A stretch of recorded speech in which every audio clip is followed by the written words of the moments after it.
Hi guys, இது simple thoughts. இன்றைக்கி ஒரு ரொம்பவே அழகான கதை. அதாவது ஒரு மனம் நம்மளுக்குள்ளே எப்படியெல்லாம் வேலை செய்யுது, நம்மளை எப்படியெல்லாம் தேவையில்லாத செயல்களை செய்ய வைக்குது அப்படின்னு சொல்லி ஒரு அழகான கதை இருக்குது. அதை பார்க்கலாம். ஒரு ஊரில் ஒரு மந்திரவாதி இருக்கான். அவன் ஆயிரக்கணக்கான ஆடுகள் வச்சுருக்கான்.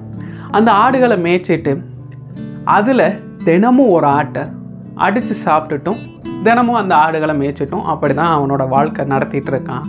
அந்த மந்திரவாதி என்ன பண்ணுறான் அப்படின்னா, அவன் ஒவ்வொரு முறை ஆடு மேய்க்க அதுகளை காட்டுக்கு கூட்டு போகும்போதும் காட்டில் நிறைய ஆடுகள் இவங்கிட்ட இருந்து தப்பிச்சு போனால் போதும் அப்படின்னு சொல்லி தப்பிச்சு போகுதுங்க. ஏன்னா ஒவ்வொரு ஆட்டையும் இவன் கொல்லும்போது மற்ற ஆடுகள் அதை பார்த்து மிரண்டு போயிடுதுங்க.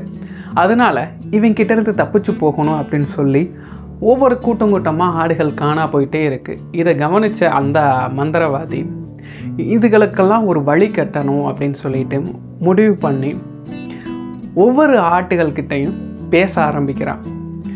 என்ன பேசுகிறான் அப்படின்னா, ஒவ்வொரு ஆட்டுக்கிட்டையும் போய், நீ ஒரு ஆடு இல்லை, நீ ஒரு புலி. நான் இங்கே இருக்கக்கூடிய ஆடுகளை தான் அடித்து சாப்பிடுவேன். தினமும் ஒரு ஆட்டை தான் நான் அடிப்பேன். ஆனால் நீ ஒரு புலி, நான் உன்னை போய் எது கொல்ல போகிறேன் அப்படின்னு சொல்லி ஒரு ஆடுகிட்ட சொல்லுவேன். இன்னொரு ஆடுகிட்ட, நீ ஒரு சிறுத்தை, நீ ஒரு ஆடு இல்லை, நீ ஏன் உன்னை ஆடு நினச்சிக்கிற, இங்கே இருக்கிற ஆடுகளை தான் நான் கொன்று சாப்பிடுவேன் அப்படின்னு சொல்லி சொல்கிறான். இதே மாதிரி ஒவ்வொரு ஆடுகிட்ட போய், நீ ஒரு நரி, நீ ஒரு ஓநாய், ஒரு ஆடுகிட்ட போய் நீ ஒரு மனுஷன், நீ என்னோடய ஃப்ரெண்டு அப்படின்னு சொல்லி எல்லா ஆடுகள்கிட்டையும் பேசிடுறான். இப்போ இருந்து என்ன ஆகுது அப்படின்னா, எல்லா ஆடுகளும் காட்டுக்கு போய் மேயுதுக. ஆனால் எல்லா ஆடுகளுமே நினச்சிக்கிறது, நான் அந்த மந்திரவாதிக்கு ரொம்ப நெருங்கிய ஒரு உறவு. அந்த மந்திரவாதி ஒரு ஆடை தான் அடித்து சாப்பிட போகிறான், என்ன இல்லை, அவன் தினமும் ஒரு ஆடை அடித்து சாப்பிட்டு போகிறேன் அப்படின்னு சொல்லி எல்லா ஆடுகளும் நினைக்க ஆரம்பிச்சிருச்சு. அதனால் காட்டுக்கு போகிற எல்லா ஆடுகளுமே திரும்பி பத்திரமா இவனோட இடத்துக்கு வந்துடுதுங்க.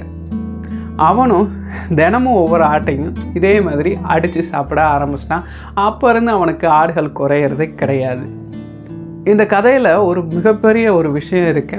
நம்மளோட மனம் என்ன செய்யுது அப்படின்னா, நம்ம தம் அடிக்கிறதோ இல்லை நம்ம தண்ணி அடிக்கிறதோ இதை மாதிரி ஏதாவது ஒரு பழக்கத்தை ஏற்படுத்திட்டு நம்மளோட டோப்போமைனை சுரக்க வைக்கிறதுக்காக இந்த மாதிரி ஏதாவது ஒரு பழக்கத்தை வச்சுக்கிட்டு தண்ணி அடிக்கிறது, தம் அடிக்கிறது, இந்த மாதிரி பழக்கங்களை உண்டாக்கி வச்சுக்கிட்டு பக்கத்தில் இருக்கிறவன் புற்றுநோயால் செத்து போயிட்டான் அப்படின்னா அவன் செயின் ஸ்மோக்கர், அதனால தான் செத்து போனான், நம்மளுக்கு ஒன்றும் வராது.